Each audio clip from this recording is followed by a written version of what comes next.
اللہ الرحمن الرحیم۔ السلام علیکم دوستو۔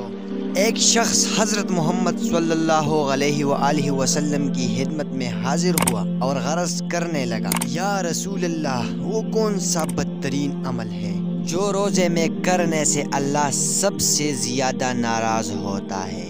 تو آپ صلی اللہ علیہ وآلہ وسلم نے فرمایا، جب کوئی انسان اس انسان پر ظلم کرے جس کا سہارا اللہ کے سوا کوئی نہ ہو، جب کوئی انسان کسی غریب کا دل دکھائے اور وہ پلٹ کے اسے جواب نہ دے سکے، جب کوئی انسان اس انسان کو تکلیف دے جو اپنے تکلیف کا حال بیان نہ کر سکے، کیونکہ جو انسان اپنے دکھ کا اظہار نہیں کرتا، اپنے تکلیف کا انتقام نہیں لیتا، تو اس کا انتقام اللہ لیتا ہے، اللہ لیتا ہے، اللہ لیتا ہے۔